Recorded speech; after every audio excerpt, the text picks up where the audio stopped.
నమస్కారం. రుద్రా న్యూస్కు స్వాగతం.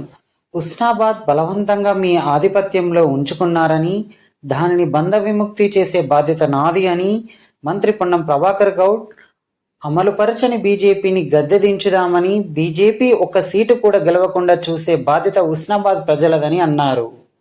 దేశంలో ప్రజాస్వామ్యాన్ని రక్షించాలంటే, రాజ్యాంగాన్ని కాపాడాలంటే, రిజర్వేషన్లు తొలగించకుండా ఉండాలంటే కాంగ్రెస్ పార్టీని గెలిపించాలని, బీజేపీ గెలిస్తే రాజ్యాంగాన్ని మార్చి రిజర్వేషన్లు తొలగించే కుట్ర జరుగుతుందని మంత్రి పొన్నం ప్రభాకర్ అన్నారు.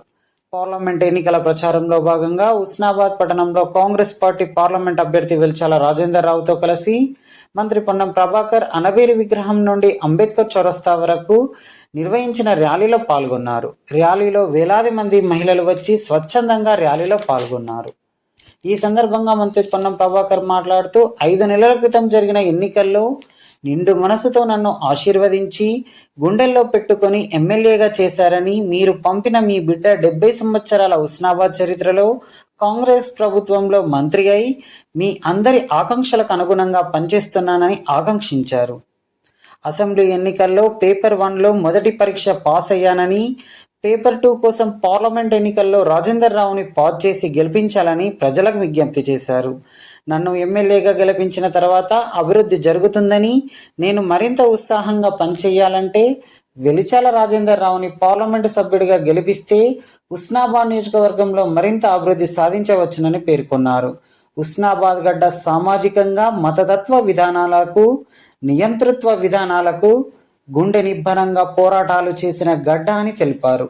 ఈ ఎన్నికల ప్రచార కార్యక్రమంలో సిపిఐ జాతీయ కార్యదర్శి చాడ వెంకటరెడ్డి, కాంగ్రెస్ పార్టీ నేతలు బొమ్మ శ్రీరామ్ చక్రవర్తి, ఉస్నాబాద్ నియోజకవర్గ కాంగ్రెస్ పార్టీ సిపిఐ నాయకులు, నేతలు, ఇతర ముఖ్య నేతలు, ప్రజలు తదితరులు పాల్గొన్నారు. 5 నెలల కింద జరిగిన ఎన్నికల్లో నిన్ను మనసుతోటి గుండెల్లో పెట్టుకొని నన్ను ఆశీర్వదించి శాసనసభ్యుడిగా ఎంపిక చేసి మీ అందరికీ కూడా 2 చేతులు జోడించి నమస్కారం చేస్తా ఉన్నా. నేను పంపిన బిడ్డ 70 సంవత్సరాల చరిత్రను తిరగరాసి కాంగ్రెస్ ప్రభుత్వంలో మంత్రిగా ఉస్నాబాద్ ప్రాంతం యొక్క ప్రజల యొక్క ఆకాంక్షలకు అనుగుణంగా పనిచేయడానికి మీ ముందు తెచ్చున్నా. మొదటి పరీక్ష పాస్ చేసి ఎగ్జామ్ పేపర్ 1 పాస్ నేనైతే ఎగ్జామ్ పేపర్ 2 రాజేందర్ రావు గారి రూపంలో మీ ముందుకు వచ్చింది. దయచేసి ఈరోజు నన్ను గెలిపించిన ఎమ్మెల్యేగా అదే బలంతో, అదే ఉత్సాహంతో నేను మరింతగా ఎక్కువగా పనిచేయడానికి పార్లమెంటు సభ్యుడిగా రాజేందర్ రావు గారిని గెలిపిన మీ అందరికీ 2 చేతులు జోడించి సందర్భంగా విజ్ఞప్తి చేస్తా ఉన్నా. అప్పుడప్పుడు భగవంతుని తదాస్తు చేయగలుగుతారట.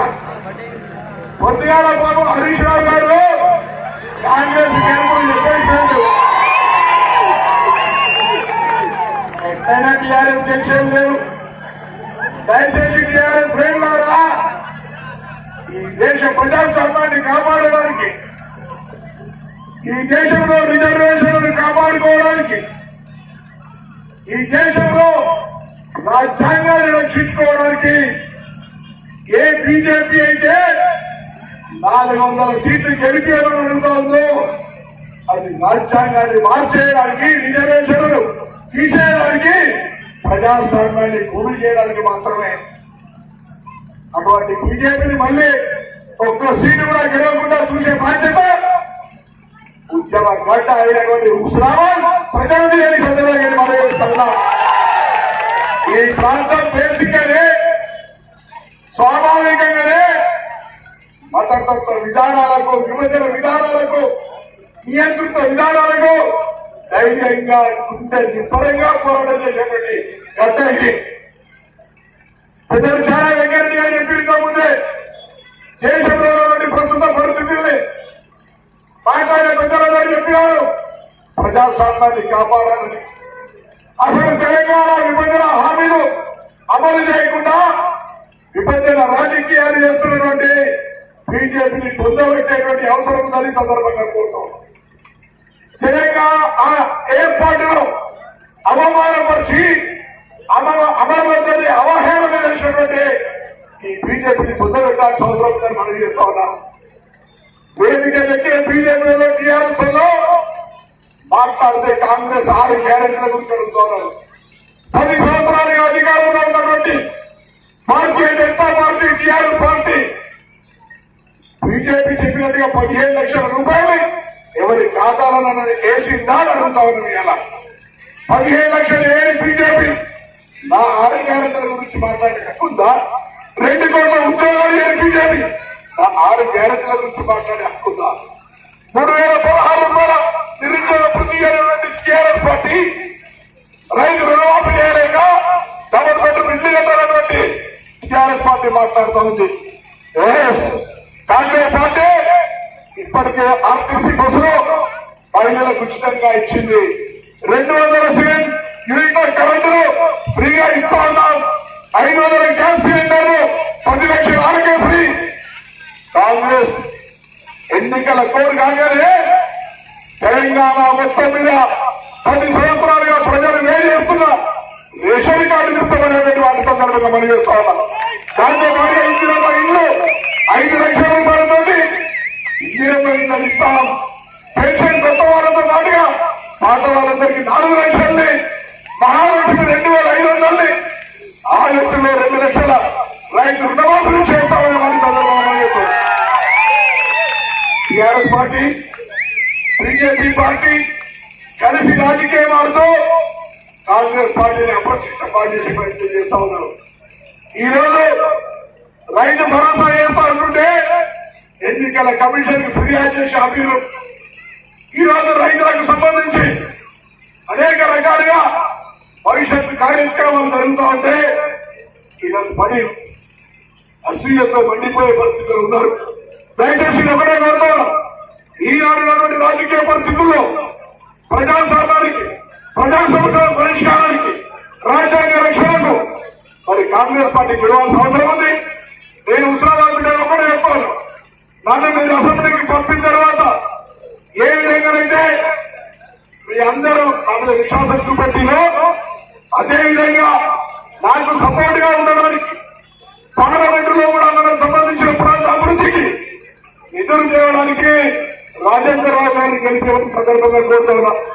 నాకేదో నవ్వొచ్చింది. మధ్యాహ్నం హరీష్ రావు గారు అడుగుతా ఉన్నాడు, 5 నెలల కింద ప్రియాంక గాంధీ గారు ఇచ్చిన మెడికల్ కాలేజ్ ఏమైందని.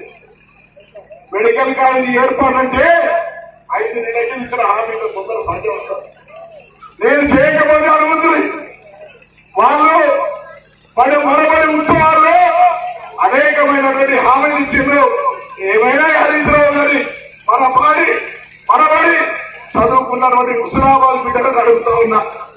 అందుకే ఇవాళ హుస్నాబాద్ ప్రాంతాన్ని బలవంతంగా మీ ఆధిపత్యంలో ఉంచుకున్నారే, అది రాబోయే కాలంలో బంధ విముక్తం చేసే బాధ్యత మాజీ సందర్భంగా పనిచేస్తాము. అంతేకాదు ఈరోజు ముందు చెప్తాను, ఇక్కడ నుంచి ఎలుకతుర్తి సిద్దిపేటకు రోడ్డు ప్రత్యేకంతో 4 రహదారులతో కరీంనగర్, కొత్తపల్లి, రాజీవ్ రహదారి నుంచి హుస్నాబాద్ దాకా ఉన్నటువంటి రోడ్లు త్వరలో ప్రారంభిస్తామని మనం పనిచేస్తా ఉన్నాం. ఆ విధంగా అనేక ఆలోచనలు, విద్యా సంస్థలు, ఉపాధి సంస్థలు అనేక తీసుకొచ్చేటువంటి ఒక ప్రణాళికతో మీరు ముందర నాకు బలం కావాలి, నాకు మీ ఆశీర్వచనం కావాలి. ఇలా నన్ను ఎమ్మెల్యే గెలిపించినటువంటి నిజంగానే పార్లమెంట్. ఆ విధంగా అనేక ఆలోచనలు, విద్యా సంస్థలు, ఉపాధి సంస్థలు అనేక తీసుకొచ్చేటువంటి ఒక ప్రణాళికతో మీరు ముందర నాకు బలం కావాలి, నాకు మీ ఆశీర్వచనం కావాలి. ఇలా నన్ను ఎమ్మెల్యే గెలిపించినటువంటి నిజంగానే పార్లమెంట్ గెలిపించినట్టయితే రెట్టింపు ఉత్సాహంతో పనిచేస్తారనేటువంటి మాట ఈ సందర్భంగా పనిచేస్తూ అందరు ప్రజలు చాలా మంది పుంజాక చిత్తారి పద్మ గారు అదేవిధంగా డాక్టర్ బిఆర్ అంబేద్కర్ రాజ్యాంగాన్ని అమలు చేసేందుకు కంకణబద్దులు కావాలని చెప్పేసి మన కంకణబద్దులై మనం అవైపు కృషి చేస్తా ఉన్నాం. మన దేశవ్యాప్తంగా కూడా నరేంద్ర మోడీ ఆటలు సాగినట్టు ఉత్తరాంధ్ర రాష్ట్రాల్లో ఆయనకు ఓటమి ఆ ఓటమి అంచుల్లో ఉన్నాడు. అందుకనే గెలిచే ప్రసక్తి లేదు. అందుకని ఇక్కడ నాటకాలు ఆడుతా ఉన్నారు, ఏదో గెలవాలని చూస్తా ఉన్నారు.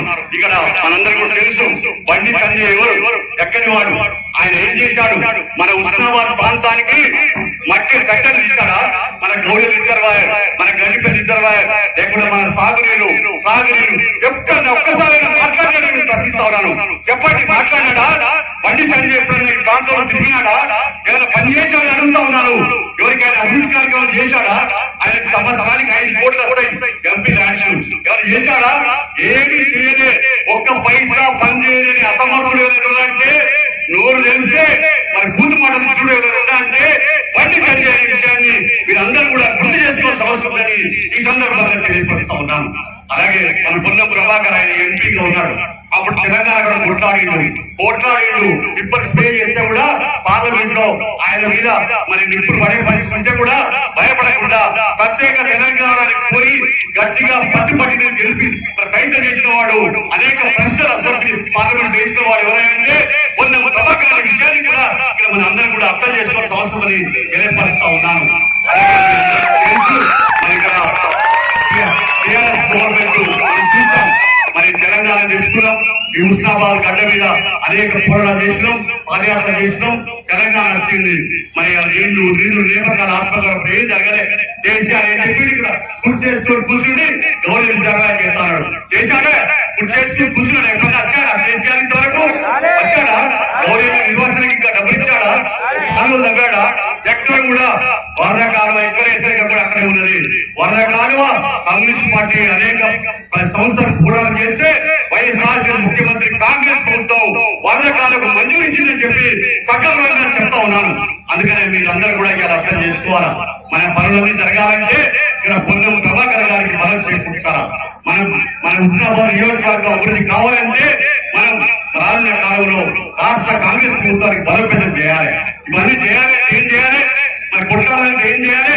మనం వెల్చాల రాజేంద్రరావు గారి చేయి గుర్తు పైన భారీగా ఓటు మెజార్టీ చేసి గెలిపించాల్సిన అవసరం చేస్తా ఉన్నాను. పొన్నం ప్రభాకర్ గారికి బలం కావాలంటే ఆయనకు కొట్లాడడానికి మాట్లాడడానికి మేము కూడా మరి మిత్రపక్షంగా ఉన్నాం కాబట్టి ప్రభుత్వంతో మాట్లాడడానికి చేయడానికి కూడా మనం కూడా చేయడానికి కూడా హక్కు ఉండాలంటే రాజేంద్రరావుని గెలిపించాలి. అందుకని ఇక్కడ కమ్యూనిస్ట్ పార్టీ కార్యకర్తలు, కాంగ్రెస్ పార్టీ కార్యకర్తలు, సిపిఎం కార్యకర్తలు లేదా జనసమితి కార్యకర్తలు అందరూ కూడా భారీ ఎత్తున ఒక్క ఓటు వృధా చేయకుండా మరి చేకూర్చు పైన భారీగా ఓట్లేసి గెలిపించడం ద్వారా ప్రజాస్వామ్యాన్ని కాపాడుకుందాం, నియంతృత్వాన్ని పాల్గొందాం. కేసీఆర్ కు మన అహంకార అహంభావంతో ఆయన ఓడిపోయినాడని మనకు తెలుసు. అలాగే అక్కడ నరేంద్ర మోడీకి కేసీఆర్ కు చెక్ పెట్టాలి, గురిపడని చెప్పాలంటే వెల్చాల రాజేంద్రరావు చేయి గుర్తు పైన భారీగా ఓట్లేసి గెలిపించాల్సిందిగా మీ అందరికీ సిపిఐ రాష్ట్ర పార్టీ వైపున మీ మాజీ ఎమ్మెల్యేగా మీ అందరికీ పేరు పేరున నమస్కరిస్తూ విజ్ఞప్తి చేస్తూ సెలవు. ప్రజలారా, సోదరులారా, సోదరిమల్లారా, మన మంత్రివర్యులు 13వ తారీఖు నాడు పార్లమెంటు ఎన్నికలు అంటే మన ఆ రోజు ఓట్లు వేయబోతా ఉన్నాం. ఈ ఎన్నికలు అత్యంత ప్రాముఖ్యత కలిగినటువంటి ఎన్నికలు. దేశవ్యాప్తంగా ప్రజాస్వామ్యం ఉండాలా వద్దా, లేదా నియంతృత్వం ఉండాలా అనేటువంటి సవాళ్ల మధ్య జరుగుతూ ఉంది. నియంతృత్వం మధ్య ఈ ఎన్నికలు ఊరూరిగా సాగుతూ ఉన్నాయి. అందుకనే హుస్నాబాద్ పట్టణ ప్రాంత ప్రజలందరూ కూడా, హుస్నాబాద్ నియోజకవర్గ ప్రజలందరూ కూడా బాగా మరి చైతన్యవంతులు, బాగా ఆరితేరిన వారు. మీ అందరికీ కూడా బాగా తెలుసు. మొన్ననే మనం అసెంబ్లీ ఎన్నికల్లో పొన్నం ప్రభాకర్ గారిని మరి 20,000 మెజార్టీతో గెలిపించాం. ఇప్పుడు వెల్చాల రాజేంద్రరావు గారిని 40,000 మెజార్టీ పైబడి గెలిపించేందుకు మనం అందరం కూడా అవసరం అని చెప్పేసి కూడా తెలియపరుస్తా ఉన్నాను. మీ అందరూ కూడా అర్థం చేసుకోవాలా. ఇవాళ ఈ ఎన్నికలు నరేంద్ర మోడీ అధికారంలోకి వచ్చి 10 సంవత్సరాలు గడుస్తా ఉంది. ఆయన ఇచ్చిన హామీలు ఏ ఒక్కరు కూడా అమలు చేయలే. నల్ల డబ్బు దోసుకున్నారు, విదేశాలు దాచుకున్నారు. 72 లక్షల కోట్లు ఉన్నాయి.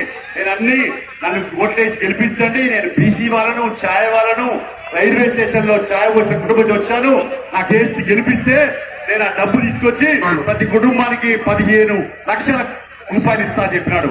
కానీ ఒక్క పైసా కూడా ఆయన మరి జన్మన్ ధన్ ఖాతాలు మరి ఓపెన్ చేసినా జీరో, అకౌంట్ ఓపెన్ చేసినా ఒక్క పైసా కూడా జమ చేశాడు అడుగుతా ఉన్నారు. ఎవరికైనా జమ చేశాడా? ఎవరి ఖాతాలో జమ అయిందా? నరేంద్ర మోడీ డబ్బు జమ చేశాడా అడుగుతా ఉన్నారు. చేశాడా? ఆయన ఇంకోటి 2 కోట్లు సంవత్సరానికి ఉద్యోగాలు ఇస్తారు, అది కూడా ఇయ్యలేదు. ఇక ధరలు చూస్తే పెట్రోల్ డీజిల్ మండిపోతా ఉన్నాయి. సిలిండర్ ధర చూడండి 423 కాంగ్రెస్ గవర్నమెంట్ ఉన్నప్పుడు ఉంటే నేను కరెక్ట్ చెప్తా ఉన్నాను, వాస్తవం చెప్తా ఉన్నాను. మనందరికీ కూడా తెలుసు 1200 దాటినటువంటిది సిలిండర్ ధరకు ఇవాళ మన కాంగ్రెస్ ప్రభుత్వం, రేవంత్ రెడ్డి ప్రభుత్వం ఇవాళ 700 దాని మీద సబ్సిడీ ఇచ్చి 500 రూపాయలకి మహిళలకు గ్యాస్ ఇస్తున్నటువంటి విషయం వాస్తవం కావాలని నేను ప్రశ్నిస్తా ఉన్నాను. వాస్తవమా కాదా?